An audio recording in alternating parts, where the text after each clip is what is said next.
So guys आज का video थोड़ा सा हटके है। जब भी आप फोटोग्राफी करना चाहते हो, वीडियोग्राफी करना चाहते हो, तो वैसे में स्मार्टफोन अगर हाथ में है तो आपको बोलेगा लोग या तो आप सैमसंग ले लो या तो आप आईफोन ले लो।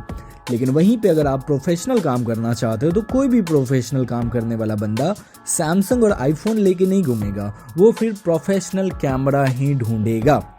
तो वैसे में बहुत बड़ा क्वेश्चन हो जाता है कि कौन सा सही है, या अभी के जो स्मार्टफोन्स है वो पुराने डीएसएलआर या डीएसएलआर को टक्कर दे देता है।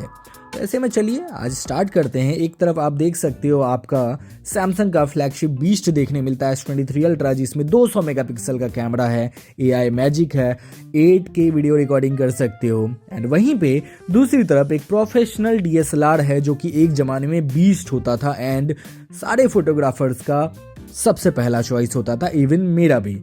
तो ऐसे में एक बड़ा सवाल है, क्या स्मार्टफोन्स डीएसएलआर कैमरा को पुराना बना चुके हैं या मिथ है, या बस ऐसे नए नए लोगों ने इसको हवा बना दिया है।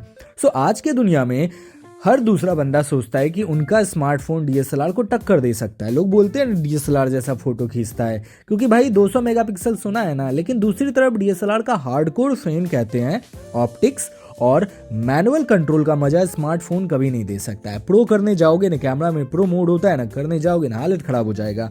तो क्या रियलिटी है, क्या आज का एक प्रीमियम स्मार्टफोन एक डीएसएलआर कैमरा को रिप्लेस कर सकता है? अगर आप भी इस सवाल का असली जवाब जानना चाहते हो तो वीडियो को पूरा देखिएगा। आज हम Samsung Galaxy S23 Ultra and Canon EOS 700D, जो कि पुराना डिवाइस है, मैं कॉलेज में सबसे ज़्यादा यूज़ करता था, इसका करेंगे फुल डेप्थ कंपैरिजन। एंड इसमें मैं बताऊंगा build difference, sensor size, camera quality, video quality, real world uses के बेसिस पे। और हाँ, मैं आपको ये भी बताऊंगा कि अगर आप डीएसएलआर और स्मार्टफोन कंपेयर करने के सोच रहे हो तो कौन कौन से प्रॉब्लम फेस करोगे, क्योंकि मैंने किया है।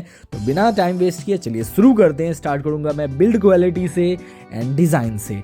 तो सबसे पहले smartphone Samsung Galaxy S23 ultra gorilla glass Victus 2 का प्रोटेक्शन है, बैक में भी फ्रंट में भी, मतलब स्क्रैच और ड्रॉप रेजिस्टेंस बेटर है। एल्यूमिनियम फ्रेम है एंड IP68 का रेटिंग है, मतलब पानी और धूल से सेफ।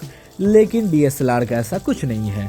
234 या 230 ग्राम के आसपास आपको वेट देखने मिलता है, कर्व एजेस हैं एंड प्रीमियम फ्यूचरिस्टिक जैसा लुक है, लेकिन पुराना मॉडल है, ये भी याद रखिएगा। पॉकेट फ्रेंडली मैं बोलूँगा, बजट नहीं, पॉकेट में इजीली रख सकते हो कैमरा के साथ और आराम से काम भी करेगा। वहीं पे आपका अगर हम कैमरा की बात करें डीएसएलआर की, कैनन 700D का, तो देखो पॉलीकार्बोनेट का आपको रेजिन एंड एल्युमिनियम एलॉय वाला बॉडी देखने मिलता है। टफ बिल्ड है लेकिन स्क्रैचेस से बचता नहीं है, कुछ कुछ लगे हुए, पुराने डिवाइस है। प्रॉपर एर्गोनॉमिक डीएसएलआर ग्रिप है एंड लॉन्ग शूट करने में आपको कोई प्रॉब्लम नहीं होगा। इवन इसमें आपको पट्टा देखने मिलता है, जो पता नहीं मैंने कहीं गुम कर दिया, वो भी लगा के रख सकते हो, पहले बहुत यूज़ करते थे। वेट आपको 580 ग्राम का है ऑलमोस्ट, तो स्मार्टफोन के कंपैरिजन में ऑलमोस्ट डबल है। एंड इंटरचेंजेबल लेंस सिस्टम है, एक बड़ा एडवांटेज जो स्मार्टफोन प्रोवाइड कभी नहीं कर सकता आपको। अब यहाँ पे देखिएगा, यहाँ पे एक बात क्लियर हो जाता है, अगर आपको एक पोर्टेबल, लाइट वेट और वाटरप्रूफ डिवाइस चाहिए तो ऐसे में S23 ultra, S24 ultra, S25 ultra या कोई भी आईफोन का मॉडल जिसमें कैमरा बेहतर है तो आप ले सकते हो। लेकिन डीएसएलआर का ग्रिप हो गया, हैंडलिंग हो गया एंड फोटोग्राफर के लिए बेस्ट होता है। मुझसे तो लोग ले जाते थे शादी का फोटो करवाने के लिए, मैं रेंट पे लगा देता था। लेकिन कैमरा के बारे में बात करते हैं, सेंसर के बारे में बात करते हैं। सैमसंग में आपका देखो 200 मेगापिक्सल का मेन सेंसर है, 10 मेगापिक्सल का पेरिस्कोप है, 10 मेगापिक्सल का टेलीफोटो है, 12 मेगापिक्सल का अल्ट्रा वाइड है, 12 मेगापिक्सल का आपको फ्रंट में कैमरा देखने मिलता है जिससे 4K का रिकॉर्डिंग कर सकते हो। बहुत कुछ ज्यादा मिल गया ना। तो S23 अल्ट्रा एक multi functional camera system offer करता है जो AI प्रोसेसिंग और सॉफ्टवेयर ट्रिक्स का यूज करता है ताकि आपका हर एक शॉट परफेक्ट हो। लेकिन वहीं पे समझिएगा इस चीज को, फोटोग्राफर के लिए भी एंड ऐसे लोग जो इस लाइन में आना चाहते हैं, चाहे आप कोई भी कैमरा लोगे, ये वाला कैमरा जो है आपको इसमें मात्र 18 मेगापिक्सल का आपको CMOS सेंसर देखने मिलता है। और एक्चुअली में आपको जो S23 अल्ट्रा में सेंसर देखने मिलता है उसके कंपैरिजन में इसका बड़ा सेंसर है। वहीं पे इसमें जो बॉक्स में जो मैंने परचेज किया था, इसमें आपको एक लेंस देखने मिलता है, स्टैंडर्ड जूम लेंस, जो कि आपका 18 55 मिली mm का है, जो कि आपका STM किट लेंस बोलते हैं उसको, तो वो आपको देखने मिल जाता है। ठीक है, आप समझिएगा, ये आपको बॉक्स में देखने मिलता है। लेकिन वहीं पे मेरे किसी सीनियर ने मुझे कॉलेज डेज में ज्ञान दिया था कि एक और ले लो, तो मैंने 55-250 वाला ले लिया था, extra zoom lens telephoto shoot के लिए। एंड ये इंटरचेंजेबल है, मतलब आपको अगर स्टैंडर्ड शूट करना है कर सकते हो, वरना आपको क्लियर शॉट चाहिए लॉन्ग वाला तो फिर ये वाला लगा सकते हो, दोनों में है।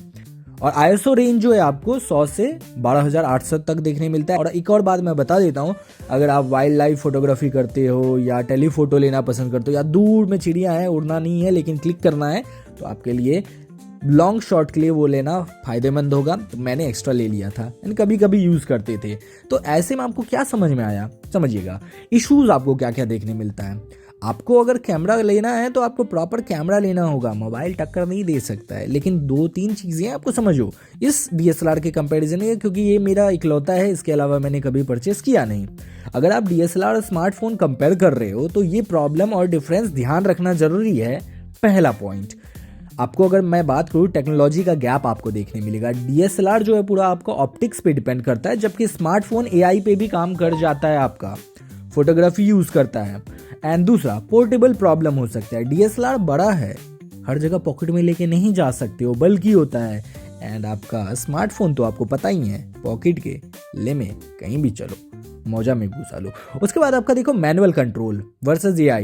DSLR में मैनुअल सेटिंग बेटर होता है, याद रखिएगा, और भी सेटिंग्स आपको देखने मिलता है, आप चूज कर सकते हो।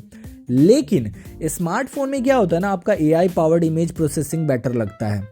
तो अगर आप कंपैरिजन करने जाओगे ना, DSLR का जो रॉ पिक्चर लिया गया है और आपका जो आपने मोबाइल में लिया, आपको लगेगा भाई मोबाइल का फोटो बहुत अच्छा है, लेकिन फिर आप बोलते हो भाई ये कैमरा का फोटो इतना अच्छा क्यों है। You do know why? क्योंकि एडिटिंग एंड अच्छे से क्लियर करने के बाद ही करते हैं, क्योंकि आपको मोबाइल में डायरेक्ट प्रोसेस मिलता है, उसमें करना पड़ता है, इसलिए आपको रिजल्ट और लाख गुना अच्छे देखने मिलते हैं।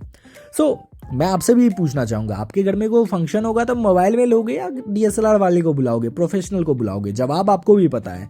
तो वैसे मैं एक और चीज़ बता देता हूँ जहाँ पे ये मात खा जाता है, और मैंने ज़्यादा ट्राई नहीं किया था, लेकिन यस, मैंने कॉलेज डेज में कुछ आपके शॉर्ट वीडियोज़ बनाए थे। अभी तो मैं टेक यूट्यूबर हूँ, लेकिन शॉर्ट वीडियोज़ बनाए थे फ्रेंड्स के साथ मिलकर, जिसपे मैं कैमरा मैन भी रहता था, एडिटर भी रहता था। तो मैं एक छोटा सा क्लिप ऐड कर दूंगा, ऑडियो कुछ नहीं होगा, कॉपीराइट का स्यापा है। म्यूजिक वैसा यूज़ किया था क्योंकि हमें यूनिवर्सिटी में सबमिट करना था, तो वो वाला मैंने वीडियो लगा दिया है, छोटा सा, बहुत पुराना है, मत तुम्हें पुराना वीडियो है।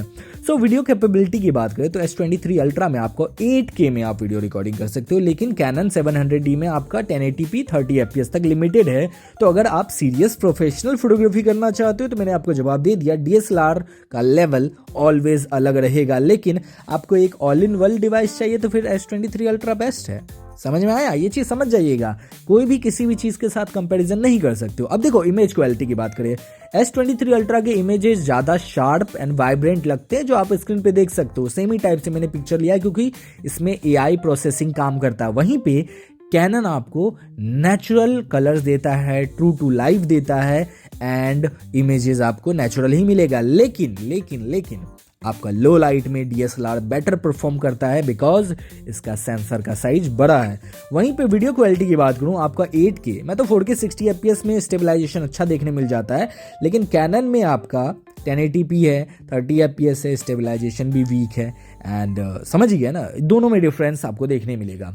सो अब ऐसे हम बोलोगे कौन सा बेहतर है, बेहतर कुछ नहीं होता है, समझिएगा, दोनों का काम अलग है, दोनों का बनाया अलग अलग काम के लिए है। तो अगर आपको कैजुअल फोटोग्राफी करना है, सोशल मीडिया क्रिएटर हो, पोर्टेबल कन्वीनियंस भी चाहिए, AI पावर्ड फोटोग्राफी चाहिए, 4K 60 fps चाहिए, 8K वाला वीडियो चाहिए, तो S23 अल्ट्रा आपके लिए बेस्ट होगा। लेकिन वहीं पे अगर आप सीरियस फोटोग्राफर हो, प्रोफेशनल हो, लेंस चेंजेस करना है, लेंस अपने अकॉर्डिंग चेंज करना है, डेप्थ भी चाहिए, आपको एक्चुअल नहीं चाहिए कि हाँ फील हो रहा है, बोके मूड नहीं, जेन्युइन आपको एकदम फोकस चाहिए, एंड बिगर सेंसर चाहिए, क्योंकि bigger sensor equal to bigger detail, ज़्यादा डिटेल। तो भाई DSLR और स्मार्टफोन दोनों अलग हैं, अलग अलग ऑडियंस के लिए बने हैं। हाई क्वालिटी स्टेबलाइजेशन वीडियो चाहिए, S23 अल्ट्रा ले लो। प्रोफेशनल फोटोग्राफी और मैनुअल कंट्रोल चाहिए, DSLR अनबीटेबल है। आप क्या सोचते हो? कमेंट्स में बताओ। तो ऐसे में बहुत सारी चीज़ है, समझिएगा, ऐसे में बहुत सारी चीज़ें जो आपको समझने पड़ेगा, लेकिन ओवरऑल ये चीज़ आपको समझ में आ गया होगा कि दोनों का एक्चुअली डिफरेंस क्या है। एंड ये एक और बात बता देता हूँ, एक है पुराना बीस्ट, दूसरा है नया वाला बीस्ट। तो आपको ये वीडियो कैसा लगा मुझे ये बताइएगा। अगर आपको वीडियो पसंद आए तो वीडियो को लाइक कीजिएगा। एंड अगर आपने दीप्स टेक को सब्सक्राइब नहीं किया है तो कर क्या रहे हो दोस्तों, प्लीज़ सब्सक्राइब कर लो, मैं तो वीडियोस लाता ही रहता हूँ। तो मिलता हूँ दूसरे वीडियो में, तब तक के लिए ख्याल रखें, टेक केयर, बाय बाय, जय हिंद, वंदे मातरम, जय भारत।